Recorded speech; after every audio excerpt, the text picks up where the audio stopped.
Between the chief minister and Ramalinga Reddy ಅದೇ. But Ramalinga Reddy ಭಾಳ ಒಳ್ಳೆ ವ್ಯಕ್ತಿ ಅದಾನೆ. ಈ ಪ್ರಾಬ್ಲಮ್ ಇದೇನು ಪ್ರಾಬ್ಲಮ್ ಇಲ್ಲ, ಇಂಟರ್ನಲ್ ಮ್ಯಾಟರ್ ಅದೇ ಸಾರ್ಟ್ ಔಟ್ ಆಗ್ತದೆ. ಮುನಿಯಪ್ಪ ಅವರು ತಮಗೆ ಮೇಜರ್ ಪೋರ್ಟ್ಫೋಲಿಯೋ ಕೊಡಬೇಕಿತ್ತು ಅಂತ ಕೇಳ್ತಿದ್ದಾರೆ. ನನಗೆ ಗೊತ್ತಿಲ್ಲ ರೀ, ಅದ್ರ ಬಗ್ಗೆ ನಾನು ಚರ್ಚೆ ಮಾಡೋದಿಲ್ಲ, ನನಗೆ ಸಂಬಂಧ ಇಲ್ಲ ಅದು. ಸರ್, ಈಗ ಸಿಎಂ ಆಗಿ ಇನ್ನೂ 40 ಅವರ್ಸ್ ಆಗಿದೆ. ಇಷ್ಟು ಬೇಗ ಈ ರೀತಿ ಅಸಮಾಧಾನ ಹೊರಬಿದ್ರೆ ನೋಡಿ, ಈಗ ಎಲ್ಲರ ಎಕ್ಸ್ಪೆಕ್ಟೇಷನ್ಸ್ ಭಾಳ ಹೈ ಆಗಿದ್ದಾವೆ. ಅವು ಮೀಟ್ ಔಟ್ ಮಾಡೋದು ಸ್ವಲ್ಪ ಕಷ್ಟ. ಹಾಗಾಗಿ ಸ್ವಲ್ಪ ಎಲ್ಲರೂ ಪಕ್ಷ ಅಂದರೆ ಪರಸ್ಪರ ವಿಶ್ವಾಸದಿಂದ ಸಹಕಾರದಿಂದ ಹೋಗಬೇಕಾಗ್ತದೆ, ಗೊತ್ತಲ್ಲ. ಈ ಮುಖ್ಯಮಂತ್ರಿಗಳು ಡಿ ಕೆ ಶಿವಕುಮಾರ್ ಅವರು, ಅವ್ರ ಮೇಲೆ ಜವಾಬ್ದಾರಿ ಅದೇ, ಎಲ್ಲರ ಕೇಳಬೇಕು. ಸೊ ಆ ಪ್ರೊಸೆಸ್ನಲ್ಲಿ ಕೆಲವು ಸತೆ ನಾವು ನೋವು ಮಾಡಿಕೊಂಡ್ರೆ ಸರಿಯಲ್ಲ. ಅವ್ರ ಡಿಫಿಕಲ್ಟೀಸು ಅಂಡರ್ಸ್ಟ್ಯಾಂಡ್ ಮಾಡಬೇಕಾಗ್ತದೆ.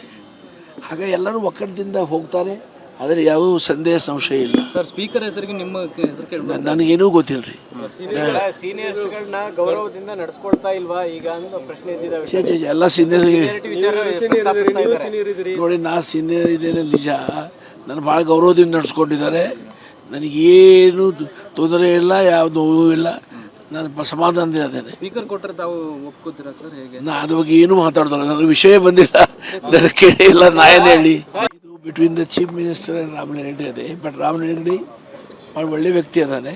ಈ ಪ್ರಾಬ್ಲಮ್ ಇದೇನು ಪ್ರಾಬ್ಲಮ್ ಇಲ್ಲ, ಇಂಟರ್ನಲ್ ಮ್ಯಾಟರ್ ಅದೇ ಸಾರ್ಟ್ ಔಟ್ ಆಗ್ತದೆ. ಮುನಿಯಪ್ಪ ಅವರು ತಮಗೆ ಮೇಜರ್ ಪೋರ್ಟ್ಫೋಲಿಯೋ ಕೊಡಬೇಕಿತ್ತು ಅಂತ ಕೇಳ್ತಿದ್ದಾರೆ. ನನಗೆ ಗೊತ್ತಿಲ್ಲ ರೀ, ಅದ್ರ ಬಗ್ಗೆ ನಾನು ಚರ್ಚೆ ಮಾಡೋದಿಲ್ಲ, ನನಗೆ ಸಂಬಂಧ ಇಲ್ಲ ಅದು. ಸರ್, ಈಗ ಸಿಎಂ ಆಗಿ ಇನ್ನೂ 40 ಅವರ್ಸ್ ಆಗಿದೆ. ಇಷ್ಟು ಬೇಗ ಈ ರೀತಿ ಅಸಮಾಧಾನ ಹೊರಬಿದ್ರೆ ನೋಡಿ, ಈಗ ಎಲ್ಲರ ಎಕ್ಸ್ಪೆಕ್ಟೇಷನ್ಸ್ ಭಾಳ ಹೈ ಆಗಿದ್ದಾವೆ. ಅವು ಮೀಟ್ ಔಟ್ ಮಾಡೋದು ಸ್ವಲ್ಪ ಕಷ್ಟ. ಹಾಗಾಗಿ ಸ್ವಲ್ಪ ಎಲ್ಲರೂ ಪಕ್ಷ ಅಂದರೆ ಪರಸ್ಪರ ವಿಶ್ವಾಸದಿಂದ ಸಹಕಾರದಿಂದ ಹೋಗಬೇಕಾಗ್ತದೆ, ಗೊತ್ತಲ್ಲ. ಈ ಮುಖ್ಯಮಂತ್ರಿಗಳು ಡಿ ಕೆ ಶಿವಕುಮಾರ್ ಅವರು, ಅವ್ರ ಮೇಲೆ ಜವಾಬ್ದಾರಿ ಅದೇ, ಎಲ್ಲರ ಕೇಳಬೇಕು. ಸೊ ಆ ಪ್ರೊಸೆಸ್ನಲ್ಲಿ ಕೆಲವು ಸತೆ ನಾವು ನೋವು ಮಾಡಿಕೊಂಡ್ರೆ ಸರಿಯಲ್ಲ. ಅವ್ರ ಡಿಫಿಕಲ್ಟೀಸು ಅಂಡರ್ಸ್ಟ್ಯಾಂಡ್ ಮಾಡಬೇಕಾಗ್ತದೆ. ಹಾಗೆ ಎಲ್ಲರೂ ಒಕ್ಕಟ್ಟದಿಂದ ಹೋಗ್ತಾರೆ, ಆದರೆ ಯಾವ ಸಂದೇಹ ಸಂಶಯ ಇಲ್ಲ. ಸರ್, ಸ್ಪೀಕರ್ ಹೆಸರಿಗೆ ನಿಮ್ಮ ಹೆಸರು ಕೇಳಿ ನನಗೇನೂ ಗೊತ್ತಿಲ್ಲ ರೀ.